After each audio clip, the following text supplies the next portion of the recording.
चलिए देर आए दुरुस्त आए, फिर भी यहाँ पे हम लोग रिव्यू करने वाले हैं ट्रूथ एयर होला का। बट यहाँ पे ना मैं कंपेयर भी करूंगा होला को अगेंस्ट दो ऐसे आईएम्स है जो कि काफ़ी पॉपुलर हैं, दैट इज 7 हिट सेल नोट 0 एंड टेंगजू वॉनर SG। गाइस तभी तो यार आप लोगों को पता लग पाएगा ना कि फाइनली आप लोगों को परचेस कौन सा करना चाहिए and whether you should upgrade to Hola और नॉट। एंड सबसे अच्छी बात यहाँ पे ये है ना कि जो इनका प्राइस ब्रैकेट है वो काफ़ी बजट फ्रेंडली है, काफ़ी अफोर्डेबल है and that is below 2000 rupees. तो यहाँ पे जो भी मैं कंपैरिजन करूंगा वो होगा based on their sound character and not based on their how the kind of packaging they have and what kind of accessories you will get with these IIMs. तो टोटली जो कंपैरिजन होगा ना it is totally based upon the sound characters and sound signature of these IIMs. Basically यहाँ पे आपको जो accessories मिलती हैं वो मिलती हैं पेयर ऑफ ईयर टिप्स, जो कि मैं सही बताऊँ काफ़ी सही हैं, यानी कि अच्छी क्वालिटी की ईयर टिप्स आपको मिलती है होला के साथ। Apart from the year cups यहाँ पे आपको मिलती है जो cable, that is oxygen free cable है, बहुत फैंसी नहीं है, ब्लैक कलर की very generic kind of cable है। और यहाँ पे जो आपको इंटरफेस मिलता है ना दैट इज नॉट QDC, ये मिलता है 2.78 mm का इंटरफेस जो कि काफी ही सॉलिड है। And the version I have is the non mic version, जो कि मैं हमेशा की तरह प्रेफर करता हूँ कि यार जो भी आईएम्स मेरे हो ना उनमें माइक नहीं होना चाहिए, बिकॉज वो एक एडिशनल वेट डालता है वायर में, यानी कि आपकी केबल में। So the version I have is no mic version. और ऑब्वियसली मेरे ख्याल से यार ये 100 रुपये सस्ता आता है माइक वाले के कंपैरिजन में। ईयर कप्स गाइज मेरे को अच्छे लगे, आई मीन बहुत ही ज़्यादा प्रीमियम नहीं है, बट कुछ कंपनीज हैं जो अंडर 2000 रुपीज़ काफ़ी एक यार अच्छे क्वालिटी की ईयर कप्स देती हैं।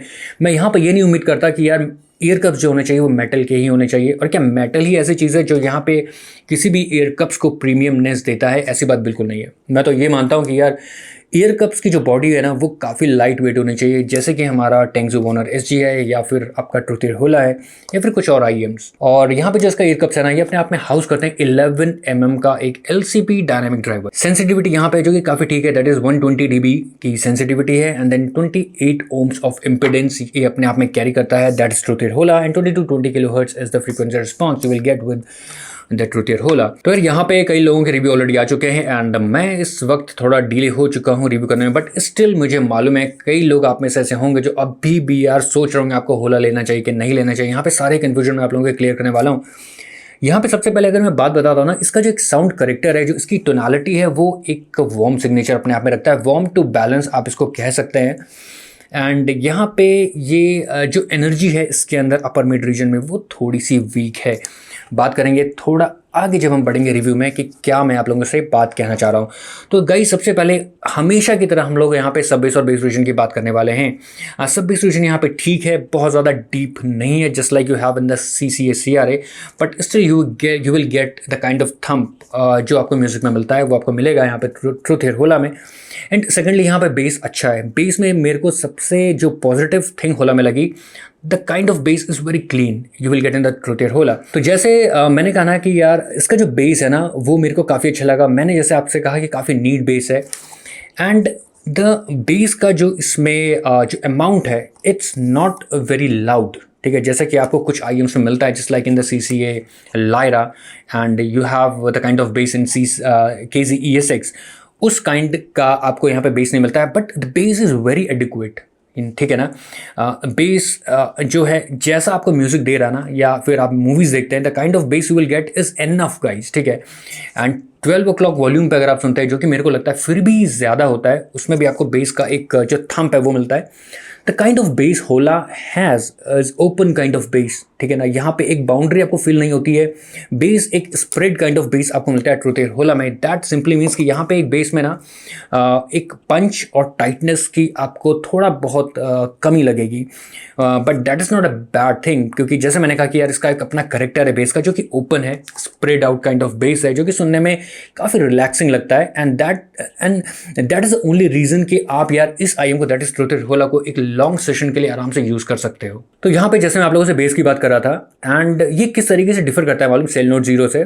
The kind of bass Cell note 0 has is a kind of targeted bass. तो वहाँ पे क्योंकि जो उसका अपर मिड रेंज है ना वो थोड़ी एक शार्पनेस और क्रिस्पनेस देता है होल साउंड सिग्नेचर को, किसके 7/8 सेल नोट 0 को। And similar kind of sound signature आपको मिलता है टेंगजू वॉनर SG में। यानी कि अगर आप थोड़ा होला को मिला लें एंड थोड़ा आप 78 सेल नोट 0 को मिला लें तो वो थोड़ा मिक्स एक साउंड सिग्नेचर आपको मिलेगा आपके टेंग्जू वॉर्नर एसजी में।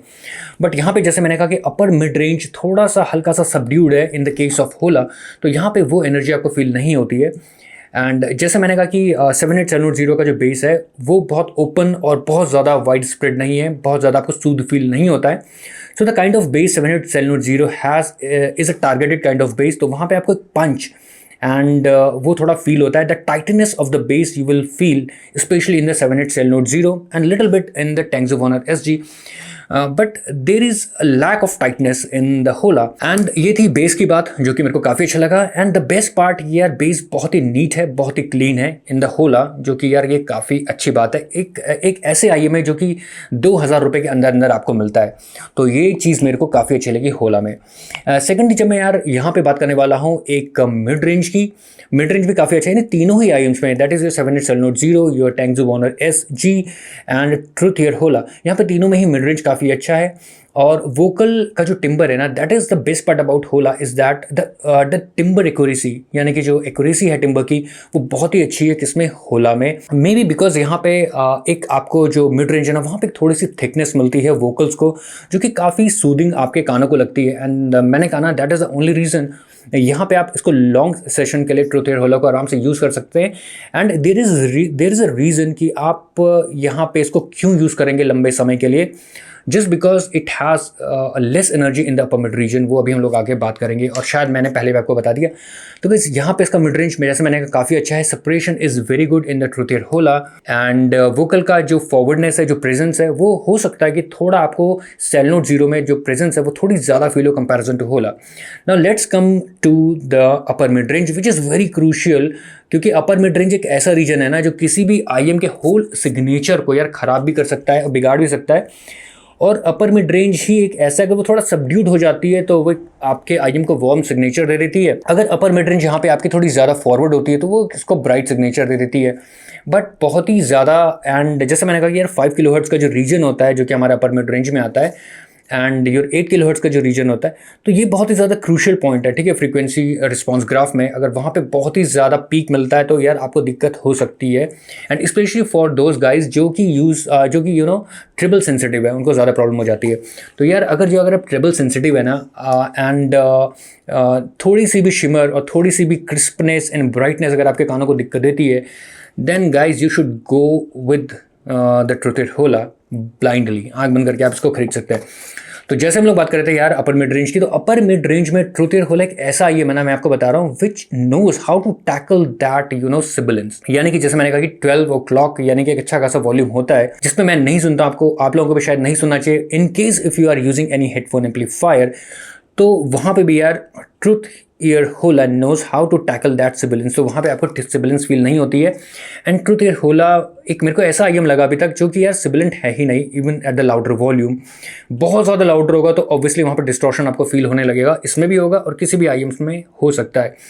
बट अपर मिड रीजन जैसे मैंने कहा कि थोड़ा आप अगर 12 o'clock पर सुनते हो या उससे ज़्यादा सुनते हो, then you will get a little bit sibilance in the Tangzu Wan'er SG, you will get a little more sibilance in your 78 cell note 0। यानी कि अपर मिड रीजन एक बहुत इंपॉर्टेंट रीजन है जहाँ पर ट्रुथ ईयर होला एक तरीके से, एक सही तरीके से उसको मैनेज कर लेता है। बट अगर आप एक ठीक ठाक एडिक्वेट वॉल्यूम पे सुनते हैं, then you will get the actual signature of the 78 cell note 0 and you will get the actual signature of the Tangzu Wan'er SG. यानी कि इन तीनों ही आईएम अपने आप में खरीदने वाले हैं। किसी को थोड़ा एक न्यूट्रल और हल्का सा ब्राइट सिग्नेचर पसंद है and you want a little bit punch and tightness in your bass, then you have specially you will have the 78 cell note 0 and you can easily go with the Tengzu Wonner SG. But if you want something which is less brighter, which is जैसे मैंने कहा less brighter हो and which has a little bit warmth in the sound signature, तो आपके लिए यहाँ पे बनता है यहाँ पे ट्रुथ ईयर होला। Then guys let's come to the treble region, जो कि यार जैसे मैंने कहा treble region में ये उतने energetic नहीं है। treble अच्छा है, treble is soft, you will get the you know softer treble in the truth year होला। और आपको वो शिमर एंड वो crispness and the kind of brightness आपको नहीं मिलेगी ट्रुथ ईयर होला में, जो कि आपको मिलती है सेल नोट 0 में या फिर वॉर्नर एसजी में। But still the treble is detailed in the Truthear Hola treble has a good separation in the truth Hola. But अगर आप कोई ऐसी म्यूज़िक सुन रहे हैं जहाँ पे यार ट्रिबल रीजन काफ़ी कम है and where you will get a lot of bass, तो वहाँ पे यार आपको जो होला है ना वो थोड़ा ड्राई फील हो सकता है because of the subdued treble region, because of the subdued upper mid range, ठीक है ना, थोड़ा आपको ड्राई फील हो सकता है एंड वो आपको जो ट्रिबल का जो जूस है you will not get in the truth होला। तो गाइस यहाँ पे ये था ट्रूथ होला, जो कि ओवरऑल मेरे को काफ़ी अच्छा लगा और मैं कहूँगा कि बिल्कुल आप इसको परचेस कर सकते हैं। स्पेशली ये एक ऐसा IEM है जो कि बहुत ही सेफ साउंडिंग है, यानी कि अगर आपने खर्चा भी कर दिया इसके ऊपर तो guys you will not regret कि यार आपने यहाँ पे ट्रूथ होला खरीद लिया है, आपने एक परचेस कर ली है। यहाँ पे एक ऐसा IEM है जिसको आप लॉन्ग सेशन के लिए आराम से सुन सकते हैं, कान पे लगा लीजिए, किसी भी टाइप का म्यूजिक आप लगा लीजिए, आपको यहाँ पे सिबिलेंट फील नहीं होंगे, हार्श नहीं लगेंगे, बट किसी मौके पे आपको थोड़े ड्राई फील हो सकते हैं, स्पेशली उनके लिए जो थोड़ा ब्राइटर सिग्नेचर पसंद करते हैं, जस्ट लाइक मी। मैं बहुत ज़्यादा ब्राइटर पसंद नहीं करता हूँ, but still I want a kind of tint of brightness in my IEMs, just like we have here 78 Cell Note 0। So guys यहाँ पे था यार ये रिव्यू ट्रूथ होला का। आई होप कि आप लोगों को पसंद आया होगा, और अगर आप गाइज चैनल में नए हैं सब्सक्राइब करेंगे तो अच्छा लगेगा। एंड इसके बाद यार मेरे पास SIMGOT EA500 है जिसको मैं रिव्यू करने वाला हूँ आप लोगों के लिए। And then I have another unit which is coming from KeepHifi, तो ऑब्वियसली उसका भी हम लोग रिव्यू करेंगे, मेरे को उसका नाम नहीं याद आ रहा है। एंड बट दिस होला is my self purchase unit. So guys मेरा नाम है दिनेश, मिलूंगा आपसे जल्दी ही यार फिर किसी अगले वीडियो में एक और IEM के साथ, जैसे मैंने आपको बता दिया है। Till then guys keep listening but at a very moderate level. Take care of yourself. Bye bye.